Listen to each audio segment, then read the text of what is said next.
Hello दोस्तों। आज हम बात करने वाले हैं मार्क मनसन की लिखी बुक द सबल art of not giving F की समरी के बारे में।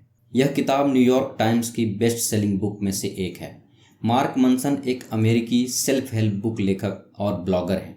दोस्तों, आजकल हम ऐसे दौर में आ गए हैं जहां हर कोई हमें सिखा रहा है खुश कैसे रहें। आपको कई ऐसे लोग और करोड़ों किताबें मिल जाएंगी जिनमें बताया गया है कि खुश कैसे रहें। इस कॉन्सेप्ट को मार्क मनसन ने इस किताब में बहुत ही अच्छे तरीके से एक्सप्लेन किया है।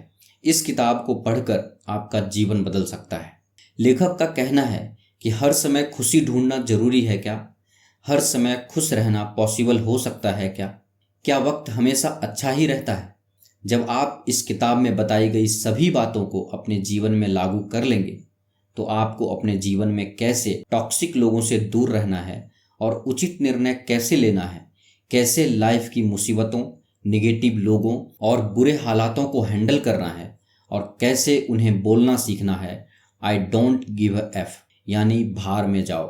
यह बात आपको आसानी से समझ में आ जाएगी। इस किताब में बताए गए हर अध्याय को मैं अच्छे से एक्सप्लेन करने की कोशिश करूंगा। अगर आप इस किताब द सबल art of not giving F में बताए गए सभी अध्याय को समझ गए तो लाइफ में खुश कैसे रहना है आपको समझ में आ जाएगा। आइए अब इस किताब की समरी पहले अध्याय से शुरू करते हैं। अध्याय 1, डोंट ट्राई, कोशिश ना करें। दोस्तों, मेरी तरह आपको भी इस अध्याय का नाम कुछ अजीब सा लगा होगा।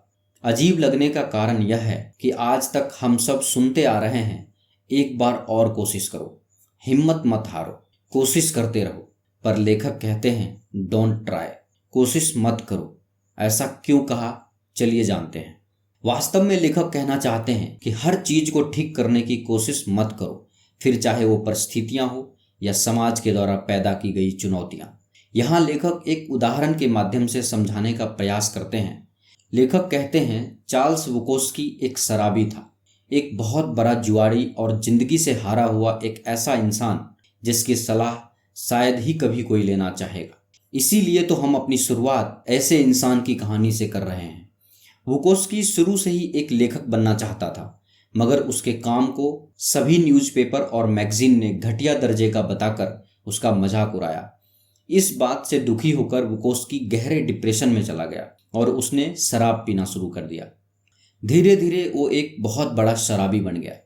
अपनी जिंदगी के करीब 30 साल शराब और जुए में बर्बाद करने के बाद बुकोस्की को एक दिन एक मौका मिला। एक छोटे पब्लिशिंग हाउस ने उसके काम में दिलचस्पी दिखाई। बुकोस्की को बड़ी मुश्किल से यह मौका हाथ लगा था, जिसे वो गंवाना बिल्कुल भी नहीं चाहता था। उसने तुरंत ही वह कॉन्ट्रैक्ट साइन कर लिया और जब उसने अपनी पहली किताब लिखी, फिर इसके बाद उसने पीछे मुड़कर नहीं देखा। एक के बाद एक उसने 6 किताबें और लिखी। इसके साथ ही उसने कई सारी कविताएं भी लिखी और उसकी किताबों की 2 मिलियन से ज़्यादा प्रतियां बिकी।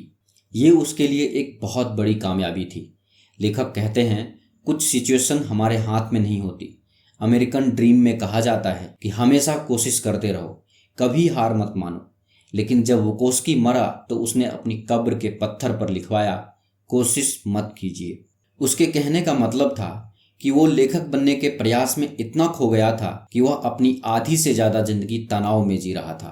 बुकोस्की के काम की खास बात ये नहीं थी कि हारने के बावजूद उसने कोशिश जारी रखी, बल्कि ये थी कि उसने खुद को बुरे से बुरे हालात में स्वीकार किया और अपना वक्त खुशी से गुजारने लगा। उसे ज़्यादा फर्क नहीं पड़ा जब कामयाबी उसके हाथ लगी। ना ही वो पहले से अच्छा और सज्जन इंसान बन गया और ना ही उसके सक्सेसफुल बनने में उसकी अच्छाई का कोई हाथ था। इस अध्याय का यह मतलब है कि जरा सा तूफान आता है तो लोग परेशान होने लग जाते हैं। जैसे कि बच्चों को एग्जाम की टेंशन हो रही हो तो माँ बाप बच्चों को साइकोलॉजिस्ट के पास ले जाते हैं। माँ बाप यह नहीं जानते कि थोड़ी टेंशन लेना तो अच्छी बात होती है। आप हर सिचुएशन को ठीक नहीं कर सकते तो उसमें अपना कीमती समय बर्बाद नहीं करना चाहिए। लेखक एक उदाहरण देकर हमें समझाने की कोशिश कर रहे हैं कि जब तूफान आता है तो क्या पेड़ उसे ठीक करने की कोशिश करते हैं? नहीं, वे सिर्फ उसे झेलते हैं। इससे उनकी मजबूती और सहनशीलता और बढ़ जाती है। दोस्तों, बहुत सी बातें इंसान के कंट्रोल में नहीं होती है। जो होना होगा वो होकर रहेगा। बुरा वक्त चल रहा है तो यह सोचिए कि यह बुरा समय अपने आप चला जाएगा। लेखक हमें समझाने की कोशिश कर रहे हैं कि जो हालात हमारे काबू में नहीं होते उसे बदलने का प्रयास हमें नहीं करना चाहिए। अपने बुरे वक्त को कहें भाड़ में जाओ। इसका मतलब है कि मुझे कोई फर्क नहीं पड़ता। ऐसा कहने से आपकी चिंता गायब होने लगेगी। हम सब अपनी जिंदगी में कभी ऐसे दौर से गुजरते हैं जहां हालात बद से बदतर होते हैं। जैसे कि मान लीजिए आपको गुस्सा बहुत ज़्यादा आता है, इतना गुस्सा कि आप खुद पे काबू नहीं रख पाते, और आप इसे काबू नहीं रख पाते ये सोचकर आपका गुस्सा और बढ़ता है। वाह, जरा सोचिए कितने मज़े की बात है कि आपको इस बात पर गुस्सा आता है कि आपको गुस्सा बहुत आता है। आप इस गुस्से से बचने का कोई रास्ता निकालना चाहते हैं पर निकाल नहीं पा रहे। तब आप खुद से और अपने इस गुस्से की समस्या से नफरत करने लगते हैं। जब आप कभी अपने अकेलेपन को लेकर उदास होते हैं तो आपके मन में उदासी से भरे ख्याल मंडराने लगते हैं। आप अपनी उदास जिंदगी और अकेलेपन के बारे में घंटों सोचते रहते हैं और सोच सोच कर और भी ज़्यादा उदास हो जाते हैं। तो दोस्तों, इसी को कहते हैं जहन्नुम का फीडबैक लूप। जरा याद कीजिए कि आपके दादाजी के वक्त में क्या होता था।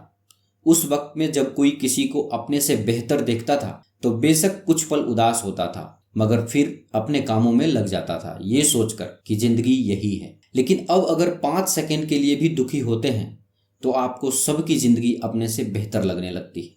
आप खुद पे इतना शर्मिंदा हो जाते हैं जैसे कि सब कुछ हार बैठे हों, और फिर अपनी इस शर्मिंदगी से आपको खुद पे और भी शर्माने लगती है। शर्मिंदगी के इस गोल चक्कर में आप फंस के रह जाते हैं। इसीलिए तो जरूरत है कि इन बातों को लेकर जरा भी परेशान ना हुआ जाए। अगर आप उदास हैं तो कोई शर्म की बात नहीं, ऐसा सबके साथ होता है। शर्मिंदगी के इस गोल चक्कर से बाहर निकलिए और जो चीजें आपको परेशान कर रही है उनसे कहिए भाड़ में जाओ। आपके साथ सब अच्छा ही अच्छा हो, यही सोचना सबसे बुरी बात है। और अगर फिलोसोफर एलन वाट्स की माने तो अपने साथ हुए निगेटिव अनुभवों को स्वीकार करना ही असल में खुद एक बड़ा पॉजिटिव अनुभव है। ये बात सुनने में अजीब लगती है मगर यही सच है। जितना ज़्यादा आप खुशियों के पीछे भागेंगे उतने ही ज़्यादा दुखी रहेंगे। दूसरे शब्दों में कहें तो ऐसी कोशिश भी ना करें। क्या आपने कभी गौर किया है कि जब आप किसी बात के लिए लापरवाह होते हैं तो वही चीज़ आपको आसानी से मिल जाती है, बजाय कि जब आप उसके पीछे भागते हैं। जैसे जब आप जिम जाते हैं तब वर्कआउट करने में आपको काफ़ी दर्द सहना पड़ता है, लेकिन इस दर्द का इनाम आपको मिलता है स्ट्रॉन्ग मसल के रूप में, एक फिट और स्वस्थ शरीर के रूप में। थोड़े से दर्द के बदले में आपको एक खूबसूरत बॉडी मिलती है, आपकी हेल्थ इंप्रूव होती है। इसी तरह जब आप अपने किसी काम में नाकामयाब होते हैं तो यही हार आपके लिए किसी फ्यूल की तरह काम करती है और आप अपनी कोशिश में दुगने जोश के साथ फिर से जुट जाते हैं। दर्द को रोकने की कोशिश करना ही आपको बाद में और भी ज़्यादा दर्द का एहसास कराता है। दर्द या हार जो भी आपको मिले उसे रोकिए मत, बस उसकी परवाह करना छोड़ दीजिए, फिर देखिए आपको कोई भी रोक नहीं पाएगा। लेखक कहते हैं परवाह न करने का मतलब ये नहीं कि आप बिना कुछ किए शांति से बैठे रहें या एकदम किसी पत्थर की तरह बेअसर हो जाएं, क्योंकि सिर्फ मुर्दों को कुछ महसूस नहीं होता, जिंदा आदमी तो सब कुछ फील कर सकता है। और हम आपसे ऐसा करने को नहीं कह रहे, हम तो बस यही कहना चाहते हैं कि परवाह न करने का मतलब है कैसे भी हालात आए बस आराम से बैठिए, फिर चाहे आपकी सोच औरों से अलग ही क्यों ना हो। आप अलग सोचिए, अलग बनिए, यही बेहतर है, बजाय कि आप चिकना घड़ा बने। चिकना घड़ा तो समझते होंगे ना आप, जिस पर किसी बात का कोई असर नहीं होता। ऐसे लोग बुज़दिल और मूर्ख होते हैं। आपको चिकना घड़ा नहीं बनना है, बस बेपरवाह बनना है, जिससे आप फालतू की टेंशन से बचे रहें। लेकिन कभी कभी आपको चीज़ों की परवाह भी करनी पड़ती है, तो तब सवाल ये उठता है कि ऐसा क्या है जिसकी आपको सच में परवाह करनी चाहिए। इस किताब के लेखक की माँ के साथ ऐसी ही एक घटना घटी थी। दरअसल एक बार उनकी एक सहेली ने उन्हें काफ़ी बड़ी रकम का चूना लगा दिया था। अब अगर लेखक बिल्कुल ही बेपरवाह होते तो जो उसकी माँ के साथ हुआ उसकी जरा भी परवाह नहीं करते, मगर लेखक ने अपनी माँ को भरोसा दिलाया कि वो वकील की मदद लेंगे और उस इंसान को सबक सिखाकर ही रहेंगे। हाँ, उसने ये सब इसीलिए किया क्योंकि उसे उस इंसान की परवाह नहीं थी। ही don't give a F about him. दोस्तों, ये वीडियो का फर्स्ट पार्ट है। इस वीडियो के अगले पार्ट का लिंक नीचे डिस्क्रिप्शन में दे दिया हूँ। इस वीडियो को देखने के बाद आप बाकी पार्ट्स को ज़रूर देखें। दोस्तों, आप देख रहे हैं मार्क मनसन द्वारा लिखी बुक द सबल art of note giving up की समरी। यह समरी आपको कैसी लगी, कृपया हमें नीचे कमेंट बॉक्स में कमेंट करके ज़रूर बताएं। अगर आपको यह समरी अच्छा लगा हो तो इस वीडियो को लाइक और अपने दोस्तों के साथ ज़रूर शेयर करें।